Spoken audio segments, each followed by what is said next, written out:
Hello दोस्तों, मैं Sandeep loyal आप सभी का लॉयल क्लासेस के इस ऑफिशियल यूट्यूब चैनल पे स्वागत करता हूं और उम्मीद करता हूं आप सब बहुत अच्छे होंगे और अपने एग्जाम की बढ़िया तैयारी भी कर रहे होंगे। एक बार फिर से आप सभी के बीच और डीटर प्लस बी का नर्सिंग ऑफिसर का प्रीवियस पेपर है, इसका सोल्यूशन हम लोग करने वाले हैं और लगातार हम लोग पेपर का सोल्यूशन कर रहे हैं। आज हम लोग जो है 29 अगस्त 2019 शिफ्ट 3 का जो पेपर है इसका सोल्यूशन करेंगे। इससे पहले हम लोग 27 अगस्त का कर चुके हैं, 28 का कर चुके हैं। चलिए आज फिर अपनी क्लास को हम लोग आगे बढ़ा लेते हैं यहाँ से। और इससे पहले एक इंपॉर्टेंट इन्फॉर्मेशन भी आप सबके लिए, कंप्लीट डीटर प्लस बी के क्वेश्चन बैंक पर आधारित हम सब ने जो है मॉक टेस्ट तैयार करे हैं डीटर प्लस बी से स्पेशल एग्जाम के लिए। आप सब जो है रॉयल क्लासेज एप्लीकेशन को प्ले स्टोर से डाउनलोड कर सकते हैं। वीडियो के डिस्क्रिप्शन में लिंक भी दिया हुआ है और वहां से जाके जो है आप सब जो है यहाँ पे अपने वीडियो कोर्सेज भी ले सकते हैं और मॉक टेस्ट भी लगा सकते हैं। चलिए क्लास की शुरुआत कर लेते हैं फिर हम लोग। और पहला हमारा क्वेश्चन है यहाँ, with which of the following states Bardochham dance is associated। Bardochham नृत्य निम्नलिखित में से किस राज्य के साथ जुड़ा हुआ है। ये डेट प्लस बी का आप यूं कह सकते हैं इस समय का ये फिक्स पैटर्न चला था।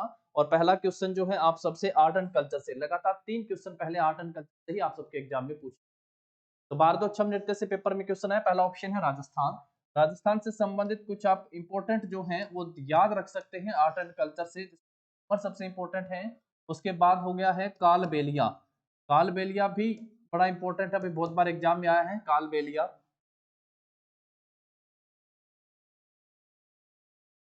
और क्योंकि ये यूनेस्को की इनटेंजिबल लिस्ट में भी शामिल है, मानवता की अमूर्त विरासत सूची से शामिल किया जा चुका है।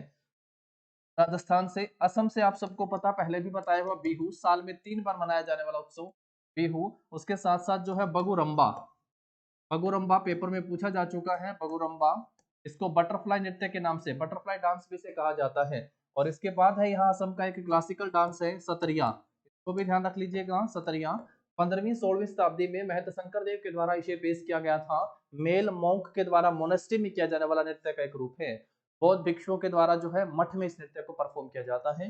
तो असम से ध्यान रखेंगे। इस क्वेश्चन का सही आंसर हो गया है आपका बरदोछम नृत्य जो है वो अरुणाचल प्रदेश से संबंधित है। ऑप्शन सी पे जाएंगे आप लोग, ऑप्शन सी सही हो जाएगा। इससे पहले आप सबको याद होगा कि लोसर फेस्टिवल से पूछा गया पेपर में क्वेश्चन था, ये किस राज्य से संबंधित है। मैं आप सबसे कहा था आप इसके लिए जो है लद्दाख को ध्यान रखेंगे, लद्दाख। उसके बाद जो आप सिक्किम को भी ध्यान रखेंगे, प्राइमरी रूप से है। उसके बाद अरुणाचल प्रदेश, अरुणाचल, कुछ हिस्सा असम का भी है।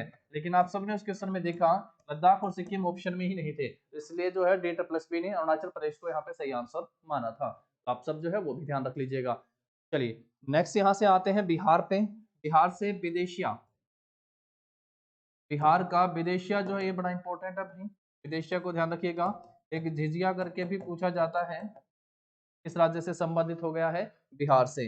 बिहार से एक जट जटिन से भी बहुत फेमस है भाई, जट जटिन, ये भी ध्यान रखना है। बिहार में छठ पूजा भी बहुत महत्वपूर्ण है, छठ पूजा।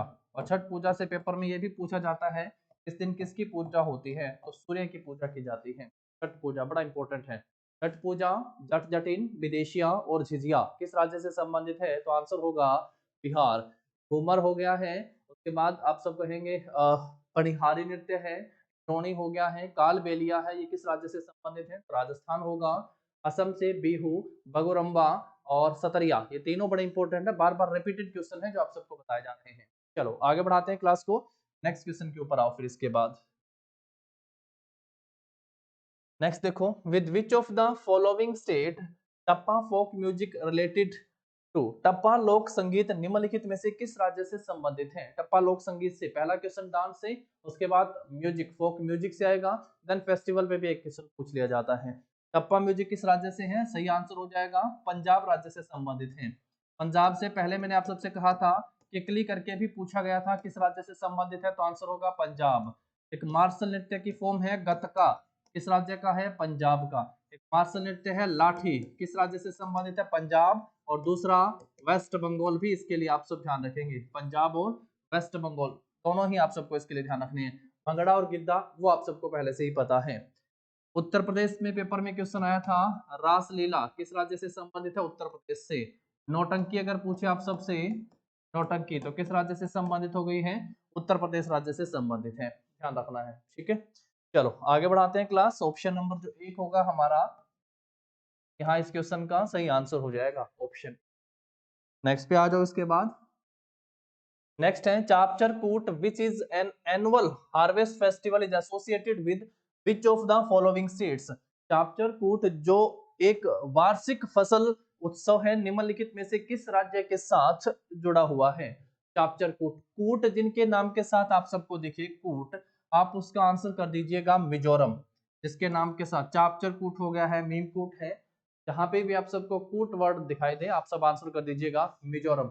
इसके साथ मिजोरम का आप एक और ध्यान रख लीजिएगा, एक बैम्बो डांस है मिजोरम का, बड़ा फेमस है बैम्बो डांस। बैम्बू डांस है, ये पेपर में बहुत बार पूछा जाता है। बैम्बू नृत्य या इसको क्या कहते हैं भैया, चेराव।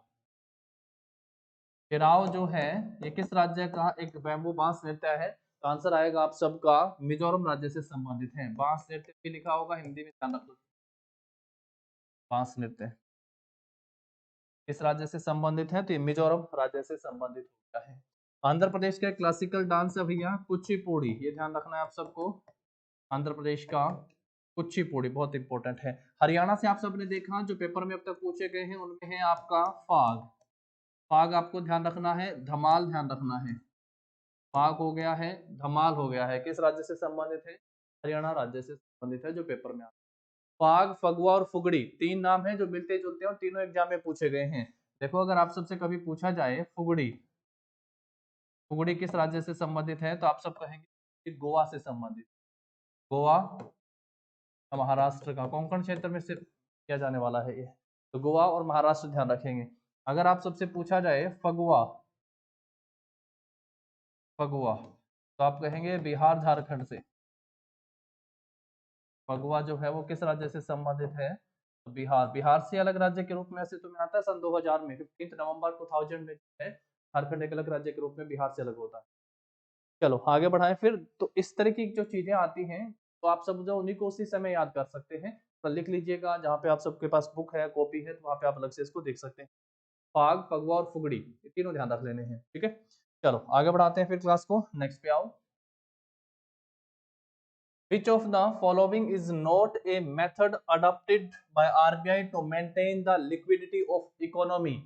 एक लिक्विडिटी का मतलब समझते हैं तरलता, पैसे का जो लेन देन है इसको मेंटेन करने के लिए आरबीआई की कुछ पॉलिसीज हैं, तो निम्नलिखित में से कौन सा जो उसमें से एक नहीं है। सबसे पहले सीआरआर केस रिजर्व रेशियो है, बिल्कुल ये भी है, और इसके साथ साथ एसएलआर भी है, स्टैट्यूटरी लिक्विड रेशियो, ये भी एसएलआर भी है, दोनों ही है, तो ये वाला ऑप्शन तो बिल्कुल सही है। बाइंग सेलिंग गवर्नमेंट बॉन्ड भी है, रेपो रेट भी है, रेपो रेट के साथ रिवर्स रेपो रेट भी ध्यान रख सकते हो। क्या भैया, रिवर्स रेपो रेट भी ध्यान रख सकते हो। ये दोनों ही पहले आप सबको सारे बताए जा चुके हैं, बट कौन सा नहीं है, buying and selling of shares वाला नहीं है। तो इसने वही पूछा हुआ है कौन सा जो है बैंक द्वारा अर्थव्यवस्था की तरलता को बनाए रखने के लिए अपनाया गया है, निम्नलिखित में से कौन सा वह तरीका नहीं है पे पूछा है। नॉट ए मेथड, तो कौन सा नहीं है, buying and selling of shares. Option जो होगा हमारा क्या हो जाएगा यहाँ पे, डी हो जाएगा। Reserve bank of India Bharat का केंद्रीय बैंक हो गया है, सेंट्रल बैंक कह सकते हैं, सेंट्रल बैंक ऑफ इंडिया। इसको बैंकों का बैंक भी कहा जाता है, बैंकों का बैंकर्स बैंक के नाम से भी इसे जाना जाता है। रेपो रेट और रिवर्स रेपो रेट पे प्रीवियस एग्जाम में क्वेश्चन पूछे गए थे और हम लोग प्रीवियस क्लास में डिस्कस कर चुके हैं, आप वीडियोस में जाके विजिट कर सकते हैं, ठीक है। चलो आगे बढ़ाते हैं फिर क्लास को हम लोग। नेक्स्ट पे आ जाओ। Dash is a tax imposed on import and export of goods. Dash माल के आयात या निर्यात पर लगाया जाने वाला एक कर है। ये इकोनॉमी से दो क्वेश्चन पूछे जाते हैं, बहुत बेसिक से आते हैं। तो सिंपल डेफिनेशन पूछी गई है, इंपोर्ट एंड एक्सपोर्ट पे जो टैक्स लगता है क्या वो एक्साइज ड्यूटी होती है, एक्साइज स्पेसिफिक गुड्स पर लगाया जाने वाला है, नहीं है, तो कस्टम ड्यूटी हो जाएगा। क्या हो जाएगा ये, कस्टम ड्यूटी। अब ये कस्टम ड्यूटी का अमाउंट कितना होगा, कितना अमाउंट होगा, ये डिपेंड करता है भैया उसके वेट पे, ये डिपेंड करता है उसकी डायमेंशन पे, लंबाई चौड़ाई, ये डिपेंड कर सकता है उसके वैल्यूज पे, जो भी कोई भी थिंग्स है उसकी वैल्यू पे, डायमेंशन पे, उसके वेट पे डिपेंड कर सकता है कस्टम ड्यूटी, ठीक है। चलो आगे बढ़ाएं फिर। सेल्स टैक्स आप जानते ही हैं, जब वस्तुओं की खरीद फरोख्त की जाती है। नेक्स्ट है according to Charles law which of the following is constant. Charles के अनुसार निम्नलिखित में से कौन सा जो है एक यहाँ पे कांस्टेंट है, या हिंदी में कहेंगे एक स्थिरांक है। तो कौन सा एक स्थिरांक है भैया? P into V, V by T, P into T और P बाई टी। एक पहले आप सबको बताया था, बॉयल्स लॉ पे आया था, है ना, बॉयल्स लॉ पे आया था। इस पे क्या कांस्टेंट होता है? पे टेम्परेचर कांस्टेंट था। क्या कांस्टेंट था मेरे भैया? टेम्परेचर कांस्टेंट था। वॉल्यूम और जो बच गया आपका प्रेशर, वो इनवर्सली प्रोपोर्शनल। तो जब इनवर्सली प्रोपोर्शनल होगा तो ये देखिएगा, आप सब डायरेक्टली का साइन हटाओगे, इक्वल के साथ एक कांस्टेंट आता है ना, 1/p। ये डिवाइड का p दूसरी साइड मल्टीप्लाई में आ जाएगा, तो आप कह सकते हो कि pv is equal to constant है। और आप सबसे पूछा था कांस्टेंट क्या है, तो आपने कहा p इंटू वी जो है वो कांस्टेंट है। जबकि इस बार यहाँ पे पूछा है आप सबसे चार्ल्स लॉ के बारे में। तो जो चार्ल्स का नियम है, कांस्टेंट क्या होता है, यहाँ से पेपर में क्वेश्चन आया है। तो चार्ल्स लॉ में जो है आपका प्रेशर कांस्टेंट रहता है। हालांकि ऐसा नहीं दिया गया है कि प्रेशर आप सबको ऑप्शन में मिलेगा, प्रेशर कांस्टेंट रहता है, लेकिन इसके साथ साथ आप सबको इसका फॉर्मूला भी पता होना चाहिए। क्या? Volume is directly proportional to temperature. Volume is directly proportional to temperature. जब कभी भी डायरेक्टली का साइन हटाते हैं तो इक्वल के साथ हमेशा एक कांस्टेंट आता है। लोग यहाँ पे लिखेंगे कांस्टेंट, और इनटू में है ये टेम्परेचर। ये जो टी है आपका यहाँ से, या कहाँ चला जाएगा अभी, फिर डिवाइड में चला जाएगा, है कि नहीं? तो v by T is equal to क्या हो जाएगा आपका? कांस्टेंट। ठीक है, v by T is equal to में क्या हो जाएगा आपका? कांस्टेंट। यहाँ से तो ऑप्शन नंबर जो होगा आपका यहाँ पे बी सही आंसर हो जाएगा, ऑप्शन बी। ठीक है, यहाँ पे pv is equal to constant था, दोनों यहाँ पे आप सबको ध्यान रख लेने। चलो आगे बढ़ाते हैं, नेक्स्ट क्वेश्चन के ऊपर आ जाओ। फिर इसके बाद नेक्स्ट देखो, विच of the following kingdom does have a nuclear membrane. निम्नलिखित में से किस किंगडम में परमाणु झिल्ली नहीं होती है? परमाणु झिल्ली नहीं होती है। और इस किंगडम की एक खास बात और है, इसमें जो है सिंगल सेल, या आप यूं कह सकते हैं यूनिसेलुलर ऑर्गेनिज्म पाए जाते हैं। यूनिसेलुलर या फिर single cell organism, single cell organism. आप कह सकते हैं प्रोकैरियोटिक्स होते हैं, सिंगल सेल वाले होते हैं। और ये कौन सा है भैया? ये है मोनेरा। ऑप्शन जो होगा आप सबका यहाँ पे क्या हो जाएगा? पहला ऑप्शन जो होगा सही आंसर हो जाएगा। एक क्वेश्चन आप सबने देखा साइंस से बायो से आ रहा है, एक क्वेश्चन कभी फिजिक्स से कभी केमिस्ट्री से आप सबसे पूछा, लेकिन बायो से फिक्स है, दो क्वेश्चन साइंस से आ रहे हैं पेपर में। नेक्स्ट देखो, dash state of Gibraltar separates, sorry, state of Gibraltar separates dash. State of Gibraltar जो है वो किसको अलग करने का काम करता है? Algeria and Spain, Algeria and Portugal, Portugal and Morocco, Morocco and Spain को अलग करने का काम करता है। अगर कभी आप सबसे पूछे कि किनको जोड़ने का काम करता है, तो आप सब कह सकते हैं कि connect Atlantic ocean to Mediterranean sea को जोड़ने का काम करता है, सी को जोड़ने का काम करता है। और यूरोप को अफ्रीका से अलग करता है, यूरोप को अफ्रीका से अलग करने का काम करता है। और ये हो गए हैं, नॉर्थ में पड़ता है अमेरिका मोरक्को, एंड साउथ में हो गया है स्पेन। तो स्टेट ऑफ जिब्राल्टर जो है वो मोरक्को एंड स्पेन को अलग करता है। ऐसे आप सबको बताया था ना, पाक स्टेट जो है वो किसको जोड़ने का काम करता है? पाक स्टेट, पाक स्टेट से भी ध्यान रखना है। ये इंडिया और श्रीलंका, इंडिया एंड श्रीलंका को जोड़ने का। तो एक क्वेश्चन, तीन क्वेश्चन आप सब यूं कह सकते हैं ज्योग्राफी से, जिसमें से किस तरीके से आप यूं कह सकते हैं वर्ल्ड ज्योग्राफी से क्वेश्चन पेपर में पूछा जा रहा है। चलो आगे बढ़ाते हैं क्लास को, नेक्स्ट पे आ जाओ। इसके बाद, in which of the following states the Panchet dam located. Panchet बांध जो है वो निम्नलिखित में से किस राज्य में स्थित है? हिमाचल प्रदेश, झारखंड, राजस्थान और असम। एक क्वेश्चन डैम से आ रहा है, हर बार एग्जाम में पूछा जा रहा है। आप सबको मैं लगातार रिवाइज करवाता भी चल रहा हूं। अगर आप सबसे पूछा जाए उकाई एंड काकरापारा, ये कहाँ पे है भाई? उकाई एंड काकरा, ये किस राज्य में स्थित है? जरा फटाफट से कमेंट करो, बताओ। और पंचेत बांध जो है ये किस राज्य में स्थित है? तो आंसर क्या करोगे आप सब?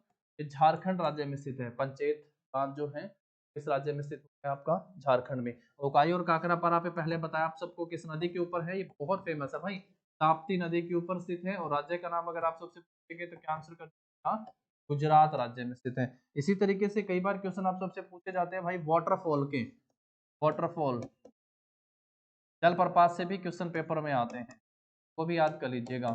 जलप्रपात से पेपर में क्वेश्चन पूछे जाते हैं। जैसे अगर मैं आप सबसे कहूं कि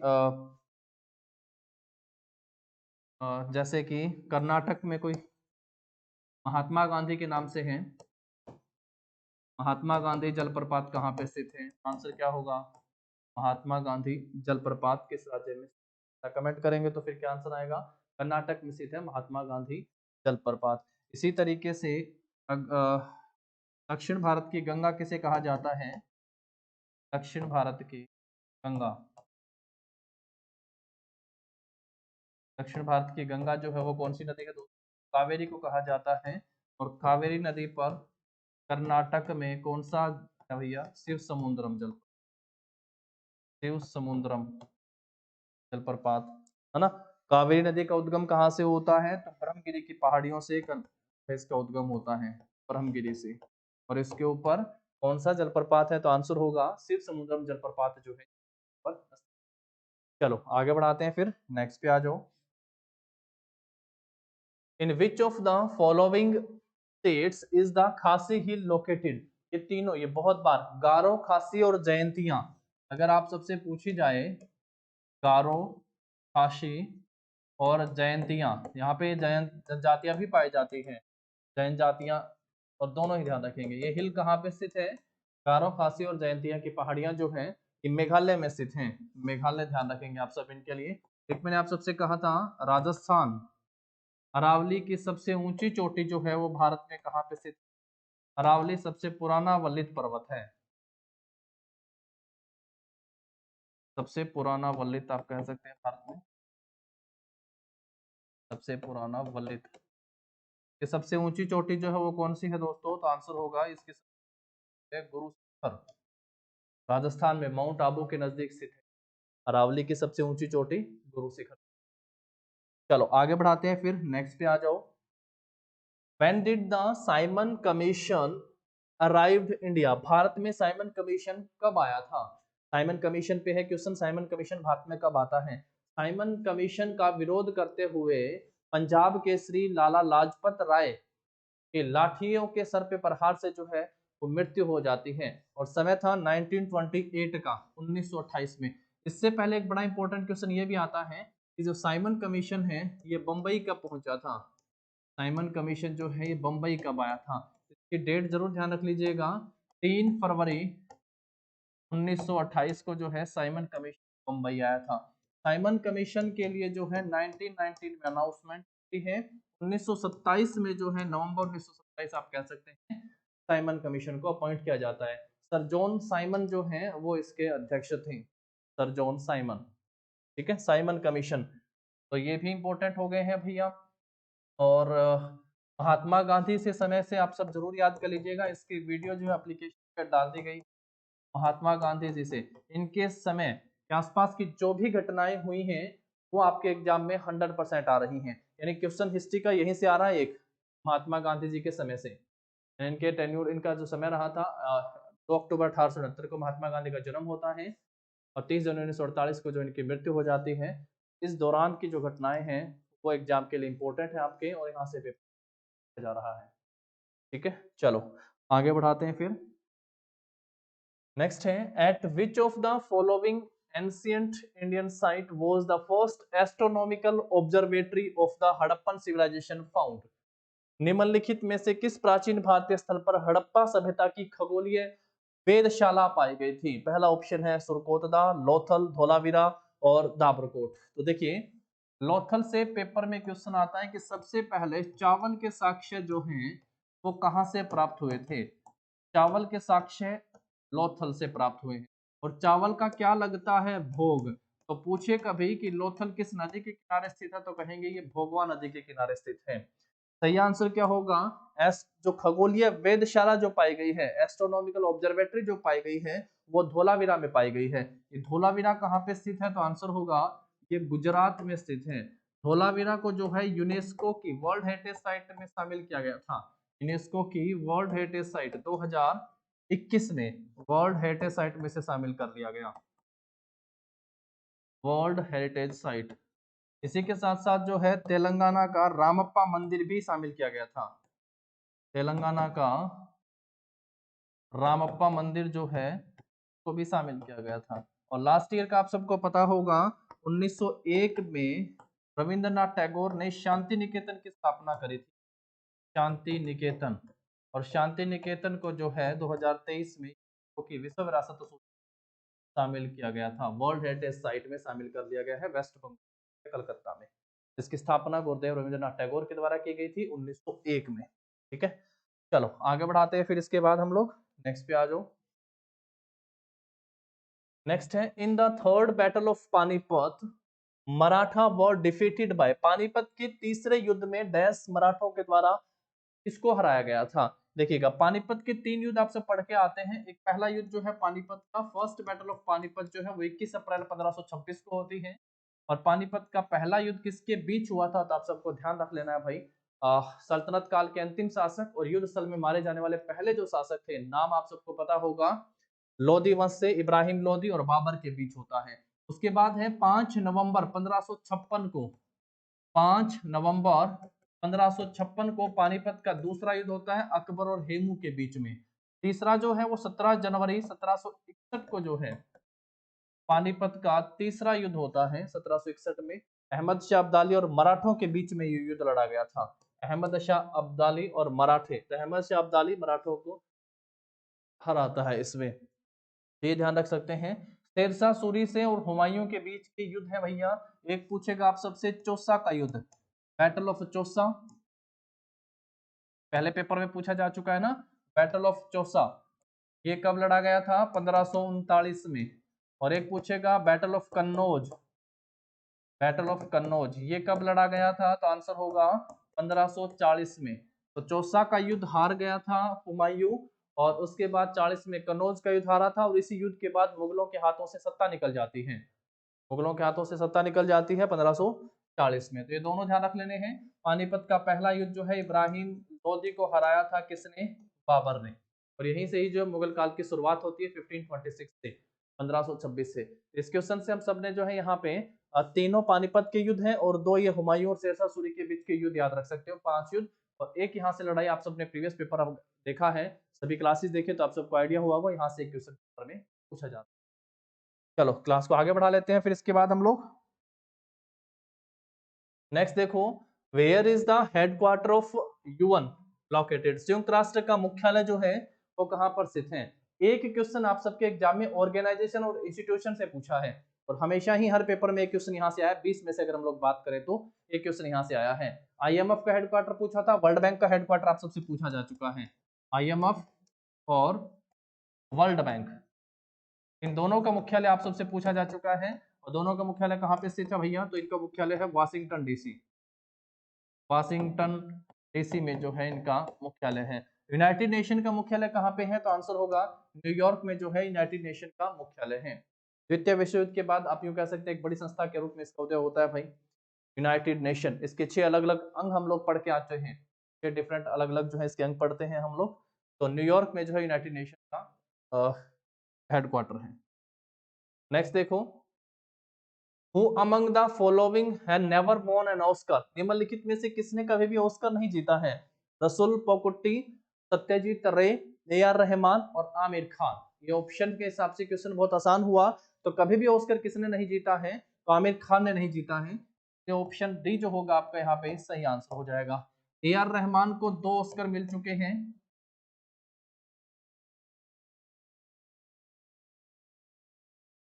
और 2009 में एक मूवी आई थी slum dog millionaire, slum dog millionaire.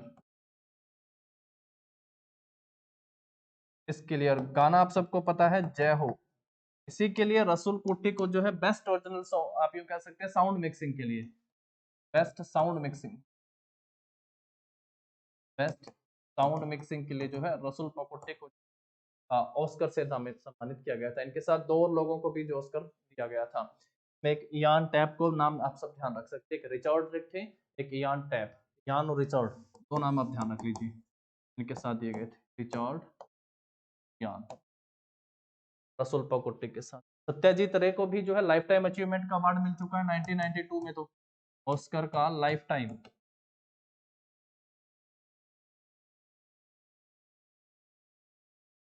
Achievement award Satyajit रे को दिया जा चुका है ऑस्कर का। तो आमिर खान को ऑस्कर नहीं दिया गया है अभी तक, अकेडमी बेस्ट अकेडमी अवार्ड है। तो भारत में अगर पूछा जाए आप सबसे कि फिल्मों में दिया जाने वाला सबसे बड़ा सम्मान अगर पूछे, दादा साहब फाल्के पुरस्कार। चलो आगे बढ़ जाओ, फिर नेक्स्ट क्वेश्चन के ऊपर आते हैं हम लोग इसके बाद। विच amendment introduced goods and service tax, किस संशोधन ने वस्तु एवं सेवा कर जो है लागू किया था, यानी जीएसटी जो है वो किस संशोधन के साथ ऐड किया गया था, गुड्स एंड सर्विस टैक्स। अगर पूछे लागू कब होता है तो आंसर होगा 1 जनवरी 2017 को इसे लागू किया गया था। अगर कोई स्टेट आप सबसे पूछे जिसने सबसे पहले इसे लागू किया था, तो असम राज्य ने इसको पहले लागू करा था। इसके लिए भारतीय संविधान में संशोधन कौन सा हुआ था, तो 101वां संविधान संशोधन हुआ था। अमेंडमेंट एक्ट अगर पूछे तो 2016 का था। कब का था भाई, 2016 का। Goods and service tax GST, GST में अलग अलग स्लैब बनाई गई थी और जीएसटी 1 जनवरी 2017 से इंप्लीमेंट होता है। सबसे पहले लागू करने वाला राज्य अगर पूछे तो असम आप सब कह देंगे यहाँ से, और इसका एक्ट अगर आप सबसे पूछे कि कब ये अधिनियम होता है, 2016 का ये अधिनियम था। एक ईडब्ल्यूएस का भी ध्यान रखना, ईडब्ल्यूएस, इसके लिए कौन सा संविधान संशोधन था, 103वां, 103, ये ध्यान रखेंगे। चलो आगे बढ़ते हैं, पॉलिटी से आप सबसे पूछे जा रहे हैं भैया अमेंडमेंट से क्वेश्चन। नेक्स्ट है the ideals of liberty, equality and fraternity contained the preamble, preamble मतलब प्रस्तावना हो गई है, तो Indian constitution is borrowed from the constitution of dash, भारतीय संविधान का बोरोविंग फीचर है। हर एक एग्जाम में क्वेश्चन यहाँ से आ रहा है। प्रस्तावना, प्रस्तावना किस देश के संविधान से ली गई है, तो आप कहेंगे कि अमेरिका के संविधान से ली गई। और प्रस्तावना में जो है स्वतंत्रता, समानता और बंधुत्व के आदर्श को डैश के संविधान से अपनाया गया है, यूएसएसआर, जर्मनी, फ्रांस और कनाडा। तो देखिएगा यूएसएसआर से आप सबको बताया कि आप सब ध्यान रखेंगे फंडामेंटल ड्यूटी, मौलिक कर्तव्य, फंडामेंटल ड्यूटी जो है वो किस देश के संविधान से लिया गया है, यूएसएसआर। जो फंडामेंटल राइट है वो सस्पेंड रहेंगे, फंडामेंटल राइट्स जो है वो सस्पेंड रहेंगे during emergency, suspended during emergency, emergency के दौरान। अब कौन सा एक है जो नहीं रहता है, वो हम लोग जब मौलिक अधिकार पढ़ेंगे तब आप सब वहां से देखें। और सही आंसर क्या हो जाएगा यहाँ से, फ्रांस। और अगर आप सबसे ये पूछे कि फंडामेंटल राइट जो है ये किस देश के संविधान से लिए गए हैं, तो आंसर क्या करिएगा, ये अमेरिका के संविधान से लिए गए हैं। ये कुछ इंपॉर्टेंट है भाई, एक आप सबको पता हो, कंकरंट लिस्ट पेपर में पूछा जाता है, कंकरंट लिस्ट, हिंदी में कहते हैं समवर्ती सूची, ये किस देश के संविधान से ली गई है, आंसर होगा ये ऑस्ट्रेलिया के संविधान से ली गई है, ऑस्ट्रेलिया के संविधान से ली गई है। एक और पॉइंट भी है, भारत का जो आर्टिकल है 108, अनुच्छेद 108 के तहत जो है संयुक्त अधिवेशन होता है, और ये भी कहां से लिया गया है, ये भी ऑस्ट्रेलिया के संविधान से ही लिया गया है, संयुक्त अधिवेशन। इसका प्रावधान भी किस देश के संविधान से लिया गया है, तो अमेरिका के संविधान से जो इसका प्रावधान लिया गया है। 108 के तहत संयुक्त अधिवेशन बुलाता है ना राष्ट्रपति, अध्यक्षता कौन करता है, लोकसभा के अध्यक्ष करते हैं। कार्रवाई का प्रोसीजर जो होता है वो क्या होता है, वर्किंग प्रोसीजर, वो भी लोकसभा के अनुसार ही होता है। ठीक है, चलो नेक्स्ट पे आओ फिर। Who was the first chairman of Order of Business Committee of the Constitution Assembly? संविधान की व्यापार समिति के अध्यक्ष, आदेश के पहले अध्यक्ष कौन थे, व्यापार समिति के पहले अध्यक्ष कौन थे, अल्लाथी कृष्णम अय्यर, बी पटाभी सीतारामैया, एच.सी. मुखर्जी, के.एम. मुंशी। एच.सी. मुखर्जी आप सबको पहले बताया था, एच.सी. मुखर्जी, क्योंकि पटाभी सीतारामैया भी है यहाँ। सरदार वल्लभ भाई पटेल जो हैं वो मौलिक अधिकारों की, और दूसरा आप सब ध्यान रख सकते हैं जो SC ST या जनजातीय जो समूह थे इनके लिए जो समिति बनाई गई थी इसके अध्यक्ष थे। फिर 2 उप समितियां बनाई जाती हैं, ट्राइब्स वाले में जो है आप सब इन्हें ध्यान रख सकते हैं, एच.सी. मुखर्जी ट्राइब्स में, और जो मौलिक अधिकार जो की जो समिति थी मौलिक अधिकार मिले तो क्या हुई, कृपा हुई, फंडामेंटल राइट्स। इनके लिए जो है कृपलानी, जेपी कृपलानी का नाम ध्यान रखेंगे, ये इस उप समिति के अध्यक्ष थे। यहाँ पे व्यापार मुंशी करते हैं, तो ना के.एम. मुंशी जो हैं ये व्यापार समिति के आप यूं कह सकते हैं अध्यक्ष। तो कॉन्स्टिट्यूशनल जब भारत का संविधान बनाया गया था तो अलग अलग टोटल 22 समितियां थी, जिसमें से 8 जो है मेजर समिति आप सब कह सकते हैं। टोटल जो कमेटियां बनाई गई थी इस तरीके से वो टोटल 22 थी, जिनमें से मेजर अगर आप सबसे पूछ जाए तो वो 8 समितियां थी। तो भैया सबके यहाँ पे मेजर से तो पेपर में क्वेश्चन पूछा ही नहीं जा रहा है ना, वो बहुत बहुत आप एग्जाम ओरिएंटेड अगर देखा जाए तो बेसिक पॉइंट है। तो यहाँ जो माइनर कह सकते हैं, जो उप समितियां जो बनाई गई थी वहां से पेपर में क्वेश्चन पूछे जा रहे हैं, तो उनको आप सबको जरूर याद कर लेना, ठीक है। चलो नेक्स्ट क्वेश्चन के ऊपर आओ फिर इसके बाद, Which of the following team was the first winner of the Pro Kabaddi League? निम्नलिखित में से कौन सी कबड्डी लीग की पहली विजेता थी? प्रो कबड्डी लीग की अगर पूछे आप सबसे कि इसकी शुरुआत कब होती है तो ये 2014 में शुरू हुआ था। आईपीएल अगर आप सबसे पूछे तो 2008 में शुरू हुआ था। T20 वर्ल्ड कप अगर आप सबसे पूछे पुरुषों का तो ये 2007 में शुरू हुआ था। अगर क्रिकेट का वनडे आप सबसे पूछे, ओडीआई जो वर्ल्ड कप है इसकी शुरुआत कब होती है तो महिला की शुरुआत हुई थी 1975 में, वोमेन। और अगर आप सबसे पूछे पुरुषों के वर्ल्ड कप की शुरुआत कब होती है तो 1975 में। चलो आईपीएल का सबसे पहले कबड्डी लीग जो सबसे पहले जीती थी वो किसने जीती थी भाई, जयपुर पिंक पैंथर ने। जयपुर पिंक पैंथर, अभिषेक बच्चन इसके ओनर है, और ये 2014 में जो पहली बार जो है कबड्डी लीग की टूर्नामेंट को जीतते हैं। आईपीएल 2008 में जो हुआ था इसे सबसे पहले किसने जीता था, आईपीएल को सबसे पहले राजस्थान रॉयल्स ने जीता था। आईपीएल सबसे पहले राजस्थान। वर्ल्ड कप अगर पूछे तो सबसे पहले किस देश ने जीता था, भारत ने जीता था T20 का। अगर 1973 के महिला विश्व कप की बात की जाए तो सबसे पहले ये किसने जीता था, इंग्लैंड ने जीता था। सबसे पहला विश्व कप किसने जीता था, इंग्लैंड ने। 1975 में अगर पूछा जाए कि सबसे पहला पुरुषों का जो विश्व कप हुआ था क्रिकेट का, ये सबसे पहले किसने जीता था तो वेस्ट इंडीज ने। लगातार 2 बार 1975 में, 1979 में 79 में, और 1983 में सबसे पहले जो है इसे भारत ने जीता। फिर 1983 में सबसे पहले नहीं, सॉरी, पहली बार भारत ने 1983 में जीता था। 2 बार की विश्व विजेता टीम वेस्ट इंडीज को हरा के भारत अपने नाम पहला वर्ल्ड कप खिताब लेके आता है। तो पहली बार वाले जो है ये जरूर ध्यान रख लीजिएगा। पहला कबड्डी 2014 में कौन जीता है भैया, तो जयपुर पिंक पैंथर जीता। आईपीएल 2008 में हुआ था, 2008 में पहली बार राजस्थान रॉयल्स। T20 पुरुषों का क्रिकेट वर्ल्ड कप जो है ये सबसे पहले 2007 में इसे किसने जीता था तो भारत। उसके बाद 1973 में महिला विश्व कप की शुरुआत होती है, इंग्लैंड। और 1975 में पुरुषों के विश्व कप क्रिकेट का ये जीता था किसने, वेस्ट इंडीज ने। चलो भारत कब जीता है, 1983 ध्यान रखना है। लास्ट वन है, which among the following team won women's cricket world cup in 2017? निम्नलिखित में से किस टीम ने 2017 में महिला क्रिकेट विश्व कप जीता था। 2017 में महिला क्रिकेट विश्व कप किसने जीता था भाई, लॉर्ड्स में हुआ था ये फाइनल मैच, और ये इंग्लैंड के द्वारा जीता गया। इंग्लैंड 2017 महिला विश्व कप। खैर ये आप यूं कह सकते हैं करंट अफेयर से क्वेश्चन था। तो करंट अफेयर में स्पोर्ट्स से रिलेटेड क्वेश्चन भी आते हैं कि लास्ट टाइम या अभी हाल ही में जो वर्ल्ड कप हुए हैं या जो इंपॉर्टेंट ट्रॉफियां हुई हैं वो कौन सी टीम विनर रही है उनमें, ठीक है। तो चलिए आज की हमारी क्लास यहीं तक, फिर बाकी नेक्स्ट क्लास में, नेक्स्ट सेशन में, नेक्स्ट एग्जाम का हम लोग यहाँ पे सॉल्यूशन करेंगे। साथ ही वीडियो को लाइक कर दीजिएगा, शेयर कर दीजिएगा अपने दोस्तों के साथ। मिलते हैं नेक्स्ट सेशन में। Thank you and have a nice day.